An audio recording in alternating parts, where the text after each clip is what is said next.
There's a specific kind of irony you only get in media. The guy who built his image as an anti-establishment outsider, hosting the people that cable news wouldn't touch and insisting he was just a comedian asking questions, is now sitting on Spotify contracts, reportedly worth nearly $500 million, running a bespoke club in Austin, showing up behind the president in the Oval Office. And he's now prominent enough that the vice president talks about texting him directly. And he still talks like he's banned from the building. In April 2026, Joe Rogan stood directly behind the President of the United States in the Oval Office as he signed an executive order on psychedelic treatment. Trump publicly praised him, crediting Rogan for texting him about ibogaine and helping put the issue on his radar. Rogan described texting the president about the drug and getting a quick response. The text message came back, sounds great. Do you want FDA approval? Let's do it. It was literally that quick. These drugs are illegal not because they're harmful. They're illegal because of the 1970 Controlled Substances Act that was passed by the Richard Nixon administration. They did it to target the civil rights movement and the anti-war movement. It's not because these drugs harm people. And for 56 years, we've lived under those terrible conditions. We're free of that now. We're free of that now. Thanks to all these people that we see next to me, and thanks to President Trump. That's not an outsider, that's a staffer with better branding. This isn't a cancellation arc. It's not even really a fall from grace. It's something weirder and honestly funnier. It's a midlife crisis, and we're all watching it. To understand the midlife crisis, you have to understand the origin story, not the real origin story, the mythological one, the one that made people care. Here's the version Rogan's audience was sold. Joe Rogan starts doing stand-up in Boston in 1988, moves to LA, grinds, hosts Fear Factor, becomes the UFC's voice, starts a podcast in 2009 that nobody asks for, in a garage-adjacent setup, just talking to comedians and scientists and fighters for 3 hours at a time. And then, crucially, in 2007, he does something that cements the whole mythology. He walks on stage at the Comedy Store and publicly confronts Carlos Mencia for stealing jokes, in front of the crowd, live, with the tape rolling. I'm somebody important enough that he had to end the show by saying Carlos Mencia. That's who I am. Yo, bro, how difficult it is for cops. You don't know that nobody supports comedy. If someone steals a riff from a song, that's in the news constantly. Yeah. Steal and make it on HBO. They steal it on television. What are you saying? Listen, I know you guys. You're saying that you're acting like the. No, you're not saying that. Yes. You're agreeing with me, mother. Agreeing with you. They don't even know what I do. They don't even know what I do. They don't know. You just talk shit. It's easy to say you steal. I could say you steal, but I don't, because I'm not a little. He gets banned from the Comedy Store for it. He loses his agent. Mencia was more powerful than him at the time, and Rogan did it anyway. You can't buy that. It happened, it was documented, and it established Rogan's core brand identity. The guy who says the thing nobody else will say, who takes the hit for doing the right thing, who doesn't bend to the room. That story, combined with the podcast's early chaos, the genuinely weird guests, the commitment to long-form conversation at a time when everything else was 90 seconds, built something real. A genuine fan base that believed they were in a space that operated outside the usual rules. By the time Spotify came calling in 2020, that fan base had been accumulating for over a decade. The show's stated ethos was simple. These are conversations. Rogan isn't an authority. He's curious. He's just a comedian. He's not in any club. Hollywood doesn't want him. Legacy media dismisses him. He and his audience are the misfits at the table. And for a long time, that framing was believable enough to work. The irony is that every step he took to protect that mythology, moving to Austin, building the Mothership, signing the Spotify deal, quietly built the exact opposite of it. Let's talk about what the Rogansphere actually looks like right now, in structural terms.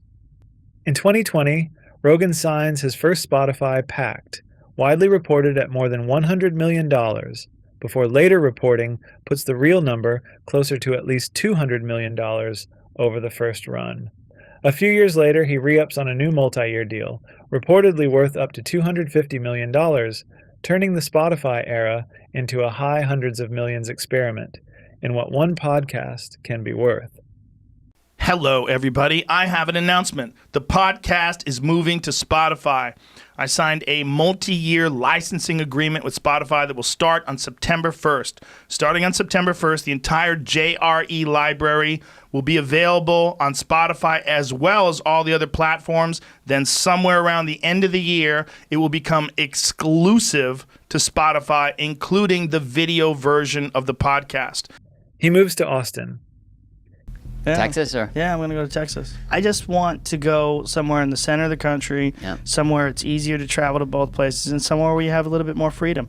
Also, I think that where we live right here in Los Angeles is overcrowded. When you look at the number of people that are catching COVID because of this overpopulation issue, when you look at the traffic, when you look at the economic despair, when you look at the homelessness problem that's accelerated radically, I think there's too many people here.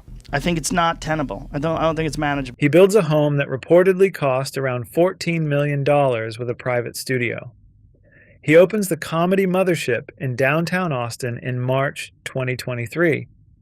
Renovations reportedly cost around $1 million. The comedy Mothership becomes almost immediately the most talked about stage in American comedy for a specific and very telling reason. Is this Joe Rogan's comedy club? Comedy Mothership? A lot of people don't understand what's so significant about it. Like, what's the big deal? He just opened up a club. But it's going to be the first club that I know of. I think it's going to be the first club ever where it's owned by a comedian that didn't just open it so he could get stage time. And it don't need to make money. Bro, it's about to be the best club. It's not just a club, it's a pilgrimage site. Comics start moving to Austin. Not because Austin was already a comedy hub, it wasn't, but because being close to the Mothership ecosystem means spots, exposure, Kill Tony appearances, and the possibility of a JRE invitation. The club's 250-seat capacity sells out constantly. Being seen on that stage functions as a new kind of industry credential. Look at the hierarchy that forms. Top of the pyramid, Rogan and the Inner Circle, Tony Hinchcliffe, Shane Gillis, Tom Segura, Tim Dillon. These are the regulars, the sanctioned voices, the people whose names get dropped warmly and whose careers get quietly boosted by proximity. Middle tier, Kill Tony regulars, Mothership fixtures, comics who've gotten the nod. Not inner circle, but recognized. On the ladder. Bottom tier, aspiring comics who relocated to Austin, who do smaller rooms, who practice sets hoping to get pulled from a bucket or seen by the right person on the right night. Now, compare that structure to the one Rogan spent years complaining about. Legacy media, gatekeeping, Hollywood, protected classes. Late night TV, only certain voices get elevated. The mainstream, a regime. The Rogansphere has a flagship club with a defined inner circle, a content pipeline that rewards proximity to the central figure, a fan base that treats appearances on the show as legitimizing credentials, and a geography people physically relocate to in order to get closer to the power center. That's not an alternative to the industry machine. That's an industry machine. It just serves elk meat and doesn't require a Netflix development deal. Here's the moment everything crystallized. In March 2026, Rogan calls MAGA a movement of a bunch of dorks and goes on to describe many of them as weird and unintelligent, even as he carves out an exception for genuine patriots. Fair enough. People are allowed to have opinions. The phrase "Make America Great Again." I don't care. Then but fine. If that phrase, here's the thing. Like, first of all, America is great. Make America greater, I'm down. But make America great again, and then it becomes a movement of a bunch of dorks, because a lot of them are dorks. A lot of them these really weird uninteresting, unintelligent people that have got something they cling to, and there's a lot of people that are just real, genuine patriots, and they're all lumped into this one group, and you got to accept the dorks too. That. Yeah. Within 48 hours, the Vice President of the United States appears on a right-wing podcast and is asked to respond. J.D. Vance says, "I think we have many, many fewer dorks than the far left, but we love our dorks." Says MAGA's full of dorks. What do you think? You consider yourself a dork? It says MAGA's dorks. I think we have many, many fewer dorks than the far left, but everybody's got some dorks. We love our dorks. We love our cool kids. We love anybody who wants to save the country. Joe Rogan yesterday was roasting the Trump administration, saying probably the most offensive thing you could say, which. And then he adds, "I did not see Joe say this. I'm going to text Joe because that is definitely wrong." I did not see Joe say this. I'm going to text Joe because that is definitely wrong. So let's just sit with that sentence for a second. I'm going to text Joe, not I'll address this publicly, not we'll issue a statement. The Vice President of the United States casually announces that he has Joe Rogan's number and is going to text him directly, as if this is a normal thing that normal people do. And the implied message underneath all of it is, stay on script, buddy. We need you. That's not an outsider getting mentioned by power. That's power treating you like a mildly disobedient employee. When the regime you spent your career bashing is now texting you corrections, you're not fighting the machine anymore. You're in the machine, and the machine is asking you to use your inside voice. Soon after, Rogan is literally standing in the Oval Office as Trump signs an executive order fast-tracking psychedelic research, an order Trump and the press explicitly trace back to information Rogan had texted him about Ibogaine. The just asking questions guy is now the guy whose texts help shape federal policy. And to be clear, there's nothing inherently wrong with any of this. Advocating for a cause you believe in, even through political channels, is legitimate. Having access is not automatically a sin. The issue is that the whole brand was built on not having it. The guy who got banned from the Comedy Store for doing the right thing has become the guy who texts the president and stands behind him at photo ops. And he still talks, still reaches for, the framing of someone who's banned from the room. That's the midlife crisis, not the success. The inability to update the self-image to match the reality. Let's talk about the Austin comedy scene as a cultural object, because it tells you everything about the gap between what the Rogansphere says it is and what it actually is. The pitch for Austin, for the Mothership, for the whole ecosystem, is that it's a meritocracy. The purest funny wins. No politics, no gatekeeping, no corporate filters, just the material. Here's what you actually find when you look at the Austin scene as it exists. The same cliques, the same social politics, the same unspoken rules about which targets are acceptable and which targets get you frozen out. There are people who have learned very quickly that roasting the inner circle or making jokes at the expense of the show's mythology carries costs. The Kill Tony subreddit has spent years cataloging what happens when someone goes off script. There's a phrase that circulates in those communities: he dishes it out, but he can't take it. And the critique isn't really about any individual sensitivity. It's about the structural hypocrisy. The regime that built itself on nothing is off limits has plenty of limits. They just don't put them in the marketing. Wow. We should definitely edit this podcast. You were here. You're lucky. And then there's the burn the boats moment. In August 2024, Rogan releases his first stand-up special in 6 years. It comes out 1 year after opening the comedy Mothership. It's made during a $250 million Spotify deal. It performs at the Majestic Theater in San Antonio to an audience of people who already love him. Rotten Tomatoes gives it 0% from critics. Not low. 0.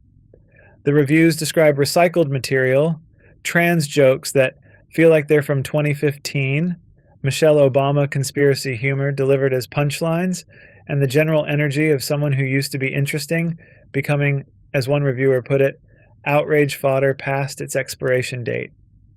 The guy who turned down late night because it was too corporate, who built his whole brand on being too honest for the mainstream, his special got 0% from critics, and the audience on IMDb describes it as a man shouting at a crowd that already agrees with him.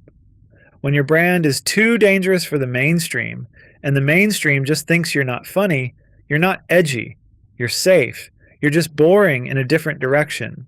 Here's how you know a cultural moment has calcified into an institution. Other comedians start making fun of it, not dismissing it, specifically parodying it, which requires knowing it well enough to imitate precisely, which means it's become a genre. My producer takes in a lot. Ben, he spends a lot of time online. I love that you said, these are all Ben's rants. I'm just reciting them. And there was Rogan's notorious for not getting a joke. Right. There was a second where he was like, wait, you mean true, Mom? In April 2025, Kill Tony drops its first Netflix special. And soon after, Tim Heidecker of Tim and Eric, one of the most respected experimental comedy minds working, releases a 14-minute sketch called Kill Timmy. All right, you know the deal. We're going to listen to some comedians, try to be funny. Shut the f***. Can you not touch your computers while I'm talking? It's a tight 14 minutes, and not a second lets you breathe. Every beat gets cooked under that 1-minute countdown, a tiny clock that swings like an axe. The judgment hits instantly, and the open mic kid is left stranded in the spotlight with absolutely nowhere to put his body once the verdict lands. What's the mystery? What's the mystery? So there's a lot of mystery surrounding his death. His wife passed away a week prior to Right, we all know dying. that. We all saw the news. What's the punchline? The host frames the whole thing like he's doing the culture a favor, dressing up plain cruelty as some kind of tough love edit pass on bad comedy. The sketch lands on this little shrug of a smirk that reads, "This is your show and you're not in on it. This is how it plays to everyone else." Being parodied at that level means your moves have hardened into a template. Familiar rhythms, familiar ticks, easy to plug into. You've crossed into a place where another person can step into your timing, your posture, your catchphrases, and the audience doesn't need a caption. They recognize you before your name is even said. Tim Heidecker didn't have to explain what he was making fun of. He just made it, and people knew. That's not a compliment. That's a chalk outline. You don't get parodied when you're dangerous. You get parodied when you're furniture. And the Rogansphere, the thing that sold itself as the last untamable room in comedy, is now furniture. Expensive furniture. Austin furniture. But furniture. Here's the thing about the Rogansphere that the press has started to notice, and that longtime comedy fans have been feeling for a while without quite being able to name. It isn't a comedy scene anymore. It's a system, a pipeline, a structure where proximity to one person determines your career ceiling, where the unspoken rules are just as real as any Hollywood guild, and where the people at the top have somehow convinced themselves, and a lot of their audience, that none of this counts as establishment, because it happened in Texas and involves elk meat. Mark Maron has talked about the Rogan orbit developing exactly what every outsider movement gets when it grows big enough, a kind of party line with topics that feel safe and others that quietly get you frozen out. The thing with Joe is I don't know that we have a lot to talk about because of my idea of what he's done to comedy. Sure. And I don't think it's great. I think that it's tribalized, and I think that, he's created a sort of army of people that think they know comedy, but they only know a specific thing, and what they think is good is not necessarily good. It may be what they're like. That's not punk. That's an institution with better merchandise. And Rogan doesn't have to be lying about any of this. He might genuinely still feel like an outsider. The midlife crisis isn't always conscious. Sometimes it's just the growing gap between how you see yourself and how the room sees you, and the refusal or inability to close that gap. The most interesting part of watching an empire in midlife crisis isn't the critics on the outside, it's the small fractures on the inside. In 2026, Theo Von shows up on Rogan's podcast and drifts into some really heavy conspiracy talk, accusing powerful people of ignoring serious problems, bringing up Satan being among us, and ranting about religious leaders staying quiet. It's all just a cat and mouse game. People are like, we'll elect the Democrats next time. It's like, but it's all the same has been happening forever. They haven't been helping anybody forever. They're letting politicians slurp on kids. All of money goes to Israel, and they're using it to genocide people. It's like everybody is scared out of their wits right now. It's like our religious leaders are afraid to speak out, and it's like it's a time where it's like Satan is amongst us, and our religious leaders are talking about at the poll. It's just like, what is going? I don't know, man. You can actually see Rogan, who usually prides himself on going anywhere in a conversation, start to slowly pump the brakes and try to ground things. It's just like, what is going? I don't know, man. We got to get you off those antidepressants, son. You're losing your. You think I am? Come hang out with us. Just chill out. I'm here. Just chill out at the Mothership tonight. The clip goes viral, and a lot of the reaction centers on how strange it was to watch someone push things so far that even Rogan seemed uneasy. This is the fracture moment. Not because Theo is rebelling, he's not. But because when the most famous Just Asking Questions host has to play the straight man to someone asking even wilder questions, the gap in the logic becomes visible. Either all questions deserve equal airtime, or some questions are too much. And if it's the latter, then there's a filter. There's always been a filter. It's just been invisible because it served the brand. The Rogansphere was built on the premise that discomfort is a virtue, that saying the thing nobody else will say is the highest form of authenticity, that the mainstream's discomfort with your content is proof you're doing something right. But the mainstream's discomfort with your discomfort, that's apparently different. Let's put the whole picture together. Joe Rogan started as a comic who got banned from a club for doing the right thing, built a podcast nobody wanted into the most listened to show in the world, signed Spotify deals that together are reported to be worth in the high hundreds of millions, moved to Texas, built a club, created a comedy ecosystem with himself at the center, endorsed a president, attended the inauguration, stood in the Oval Office, had a vice president announce he was going to text him. And somewhere in between all of that, he released a stand-up special that got 0% from critics, opened a club that functions with the same gatekeeping logic he spent years mocking, and started publicly calling himself politically homeless in the week he was photographed standing behind the President of the United States. It's all, you're just being manipulated. And you're being manipulated by these two teams. And you have to pick a team. You have to decide which team you on. I hate that. It's so stupid. I'm politically homeless. I've always been I've been politically homeless for a long time. Neither one of them make any sense to me. We need like a logical centrist government that like just says, like, there's a lot of things that we should do to make this country a better place. The Rogansphere hasn't collapsed. It's not dying. It's not even particularly vulnerable. The money is real. The audience is massive. The club is packed. But a midlife crisis isn't about collapse. It's about the gap between who you were, who you told everyone you are, and who you've quietly become, and the refusal to acknowledge that the gap exists. In 2026, the comics doing actual fringe work aren't lining up for Rogan's approval. They're the ones turning the Rogansphere into a running joke. That's not a coincidence. That's how it always works. The pirates become the Navy, the rebels become the curriculum, and the most interesting work happens in the spaces the new curriculum doesn't cover. The Rogansphere isn't dying. It's just realizing it's no longer a pirate ship. It's a cruise line with a very strong opinion about elk meat, and the rest of us have to decide if we're still on board, or just watching from the shore. Are they still outsiders, or are they the new establishment? Who feels more punk to you in 2026? Rogan's crew, or the comics roasting them? Drop your answer in the comments. Like the video if you made it to the end, subscribe if you want what comes next.